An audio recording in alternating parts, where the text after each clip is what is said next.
თავარ მარხმა თავის დროზე 4 წლის წინ გამოიძია და დაადასტურა, რომ სუსის ნაჩანიკი კოლ-ცენტრებს კრიშავდა.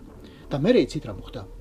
ლილვაშვილმა იჩივლა და მთავარი არხი თავისი უმციკლო რეპუტაციის შემღალვისთვის დააჯარიმა 1 ლარით. ახლა კი უცებ აღმოჩნდა, რომ ბურიას ჩეკისტის ღირსება და პროფესიული რეპუტაცია ის 1 ლარიც არ ღირებულა. მაგრამ აქვე იგივე თემა გამოძიებული ჰქონდა ფორმულას. იგივე შედეგით.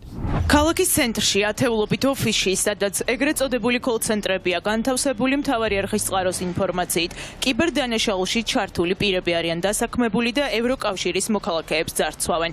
ჩვენი რეპორტაჟიდან 3 თვის შემდეგ ლილვაშვილი დამოუკიდებელ მედიასა და ოპოზიციას პატივისა და ღირსების შელახვაში ადანაშაულებს. მოადგნენ ახლა გერმანელებიც, სავარაუდოდ ფრანგებიც, სხვადასხვა ქვეყნის წარმომადგენლები, რომელსაც აინტერესებთ როგორ ხდება ჩვენი ქვეყნიდან ევროკავშირის მოქალაქეების ძარცვა, ისე რომ არც სახელმწიფო უსაფრთხოების სამსახურია საქმის კუჭი და თურმე არც არავინ კრიშა არ ყავს. ამაზე დარდობს ახლა ბატონი ლილვაშვილი. თქვენი ტყუებით ახლა დაადგინა ბევრი ადამიანია დაკავებული და ბევრი კოლ-ცენტრი გაქრა. და ის კოლ-ცენტრები საიდანაც თქვენი ტელევიზიები ფინანსდებოდა როგორ ჩანს. თურამ არასწორად მახსოვს შემისწორეთ.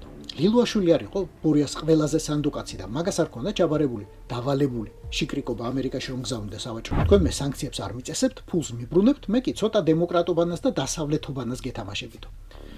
არ ვარ მომხრე იმისა, რომ რომელიმე მთავრობამ, მათ შორის არსებულმა, მათ შორის მომავალ მთავრობებსაც გულისხმობ, ეს არგუმენტი გამოიყენოს იმისათვის, რომ ჩამოაყალიბოს დიქტატურა.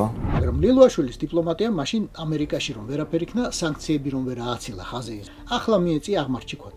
აი, ახლა მოეთხოვება ყველაბრისთვის ნამდვილი პასუხი. ყველაფრისთვის. Шакал я паршивый. У детей деньги отнял.